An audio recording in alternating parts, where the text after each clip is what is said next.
Hi, ഞാൻ സ്നിഷ ചന്ദ്രൻ. അപ്പോൾ ഞാനിപ്പോൾ നിൽക്കുന്നത് ട്രിവാൻഡ്രത്തുള്ള doctor Divya's skin and hair ക്ലിനിക്കിലാണ്. സ്നിഷയുണ്ട് നമ്മുടെ കൂടെ. പ്രത്യേകിച്ച് പരിചയപ്പെടുത്തേണ്ട ആവശ്യമില്ല, നമ്മുടെ എല്ലാവരുടെയും പ്രിയപ്പെട്ട നായികയാണ്, എല്ലാവർക്കും പരിചിതയാണ്. അപ്പോൾ സ്നിഷയുടെ ഒരു കൺസേൺ എന്ന് പറഞ്ഞാൽ എല്ലാ ആർട്ടിസ്റ്റുകളും പറയുന്ന പോലെ വെയിൽ കൊണ്ട് നന്നായിട്ട് ടാൻ ആയിരിക്കുകയാണ്. അപ്പോൾ ഫേസിൽ നോക്കുകയാണെങ്കിലും ഉള്ള കളറിൽ നിന്ന് കുറേ താഴെ പോയി ഷെയ്ഡ്സ്. മാത്രമല്ല ഫേസിൽ കുറേ ബ്രേക്ക്ഔട്ട്സും കാര്യങ്ങളൊക്കെ വന്നിട്ടുണ്ട്, നിറയെ കുരുവും സംഭവങ്ങളൊക്കെ ഉണ്ട്.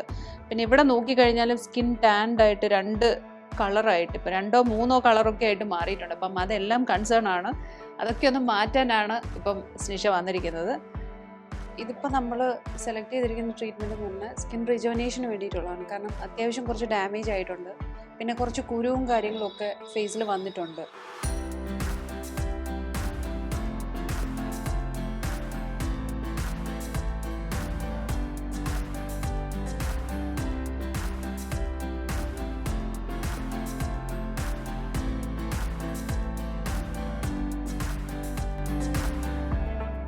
ഫേസ് റിജുവനേഷൻ ട്രീറ്റ്മെൻ്റ് ആണ്. ഇത് ഒരു ഏജിനെക്കാട്ടിലുപരി നമ്മുടെ പ്രോബ്ലം എന്താണോ അതിനനുസരിച്ചുള്ള ഒരു ട്രീറ്റ്മെൻറ്റാണ് നമ്മൾ പ്രിഫർ ചെയ്തത്.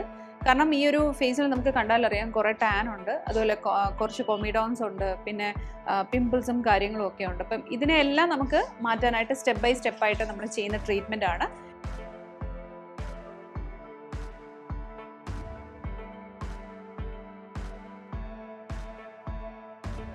ഒരു ഇൻസ്റ്റന്റ് റിസൾട്ട് എന്ന് പറഞ്ഞാൽ സാധാരണ നമ്മൾ കാണുന്നത് പോലെ ഒരു ഡ്രാസ്റ്റിക് ആയിട്ടുള്ള അല്ലെങ്കിൽ ഭയങ്കരമായിട്ട് റിസൾട്ട് ആദ്യത്തെ ഇതിൽ ഇങ്ങനെ കാണാൻ പറ്റില്ല. പക്ഷേ ഒരാഴ്ചയൊക്കെ കഴിയുമ്പോൾ നമുക്ക് സ്കിൻ നല്ല രീതിയിൽ ഇമ്പ്രൂവ് ചെയ്ത് വരുന്ന കാണാം. ഞാനിപ്പോൾ സെക്കൻഡ് ടൈമാണ് ഇവിടെ വരുന്നത്.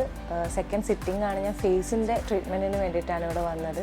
അപ്പോൾ ഫസ്റ്റ് സിറ്റിങ്ങിന് ഞാൻ ഇവിടെ വന്ന സമയത്ത് നിങ്ങൾ ഈ കാണുന്ന ഇത്രയും ബ്രൈറ്റ്നെസ് എൻ്റെ സ്കിന്നിന് ഉണ്ടായിരുന്നില്ല. കാരണം ഷൂട്ടിൻ്റെ ഇടയിൽ സംഭവിക്കണം നമുക്ക് ടാനിങ്ങും അങ്ങനത്തെ കുറേ സംഭവങ്ങളായിട്ട് ഭയങ്കര ഡൾ സ്കിന്നായിട്ടാണ് ഞാൻ ഇവിടെ വന്നിട്ടുണ്ടായിരുന്നത്. അതുപോലെ തന്നെ പിമ്പിൾസും ഭയങ്കരമായിട്ട് എൻ്റെ സ്കിന്നിൽ വരുമായിരുന്നു. ഇപ്പോൾ ഒരു 1 മന്ത് കഴിഞ്ഞ് ഞാനിപ്പോൾ സെക്കൻഡ് സിറ്റിങ്ങിന് വന്നിട്ട് അതിൻ്റെ ഇടയിൽ എനിക്ക് മനസ്സിലായി നല്ല മാറ്റം ഉണ്ടായിരുന്നു. കാരണം പിമ്പിൾസ് എൻ്റെ സ്കിന്നിൽ വരേ ഉണ്ടായിരുന്നില്ല. എനിക്ക് നല്ല ബെറ്ററായിട്ട് ഫീൽ ചെയ്യുന്നുണ്ട്. ഇനി എനിക്ക് 3 സിറ്റിംഗ് കൂടി ഉണ്ട്. അപ്പോൾ നമുക്ക് അതും കൂടി കഴിഞ്ഞിട്ട് എങ്ങനെയായിരിക്കും എന്ന് കാണാം.